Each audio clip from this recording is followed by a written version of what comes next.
देख करके सभी डरने लगे भगवान। डरते हुए उस स्वरूप को आज सारे देवता डर के मारे पास में आ नहीं पा रहे, वंदना कर नहीं पा रहे। क्या करें? भगवान की वंदना करने के लिए डरते हैं। पास में आए तो एक होमकार में भाग जाते हैं। माता लक्ष्मी के पास पहुंचे, लक्ष्मी मैया से कहा। लक्ष्मी मैया बोली, मेरे प्रभु को क्रोध हो ही नहीं सकता, कैसे मान लूं मैं? मैया क्या बताएं, तुम चल के देख लो। जैसे ही कहा कि चल के देख लो, मैया ने थार सजाया और चल पड़ी।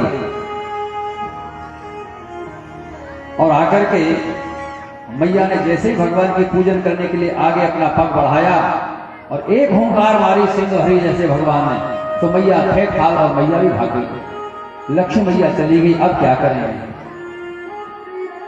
अब तो कोई उपाय नहीं है। तब प्रहलाद के पास पहुंचे सभी देवता। प्रहलाद बेटा, तेरे वश में है भगवान को शांत करना, नहीं तो संसार रसातल में चला जाएगा।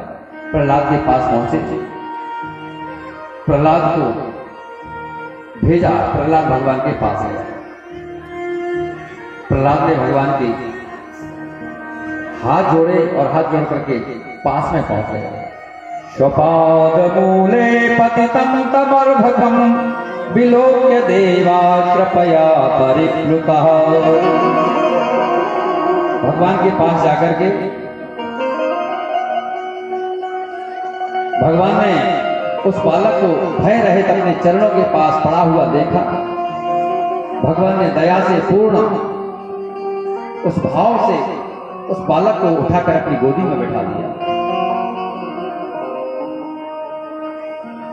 जैसे ही गोदी में बैठाया तो उसके कोमल कोमल अंग देखकर भगवान कहते हैं, प्रहलाद, मुझे तेरे कोमल कोमल अंग देख देख करके डर लगता है कहीं मेरे अंगों से तेरे अंगों को कष्ट ना हो जाए।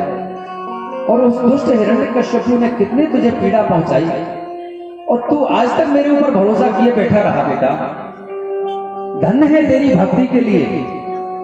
ऐसी भक्ति करने वाले मेरे भक्त जो हैं, प्रहलाद, मैं तेरे जैसे भक्तों से आज क्षमा मांगता हूं। भगवान से भक्तों को क्षमा मांगते हुए तुमने बहुत देखा होगा, लेकिन आज भगवान अपने भक्त से क्षमा मांग रहे कि तेरी परीक्षा बहुत लंबी होगी प्रहलाद, और तूने अपने पिता जिसका शत्रु हो संसार में, वो भी भगवान का भक्त बना रहे। तेरे जैसा कोई भक्त नहीं हो सकता। प्रहलाद का प्रहलाद, तुझे मेरा डर नहीं लगता? बोले, प्रभु डर कैसे लगेगा, क्योंकि डर से बचाने वाले तुम मुझे आए हो, तो तुमसे डरूंगा तो जाऊंगा कहां?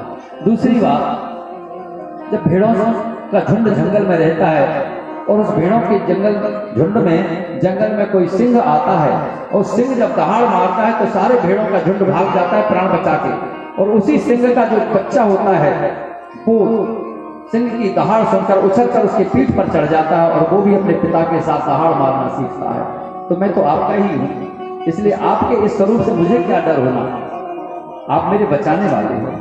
भगवान की प्रहलाद ने बड़ी सुंदर 42 श्लोकों में बड़ी सुंदर वंदना गाई है। ब्रह्मा दया सुरगणा मुनयोत सिद्धा सत्वैकतान मतयोपचसा प्रवाहे नारायणो पूर्वणे रघुनाथ पित्रो किंतु सुमरहति समय हरिरो व्रजातै।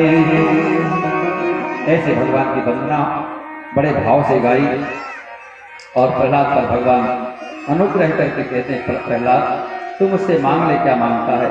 तो प्रहलाद ने कहा, प्रभु मांगना और देना ये तो सौदेबाजी हो गई, और मैं सौदे के लिए थोड़ी आया हूं, मैं तो आपका भक्त हूं, मैं आपसे कुछ नहीं मांगना चाहता।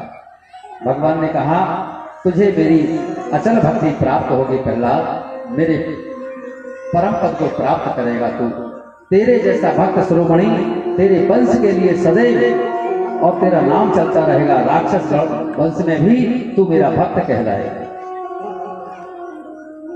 आज एक त्रिकूट पर्वत है जिस पे हथियों का और एक हाथी का झुंड रहता है। वो हाथी अपने परिवार का पालन पोषण करता है। सीखने वाली बात है, संसार में हम लोग रहते हैं, अपने परिवार का भरण पोषण करते हैं और कुछ नहीं करते।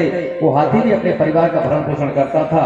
एक दिन क्या हुआ, स्नान करने गया सरोवर में, ग्राह ने उसका पैर पकड़ लिया और पकड़े हुए पैर को पहले तो कुछ नहीं सोचा। बहुत देर बाद जब उसने सोचा कि निश्चित ही मेरा पैर किसी भारी भरकम ने पकड़ा है, मैं पहले छुड़ा लूं, छुड़ाने का पूरा प्रयत्न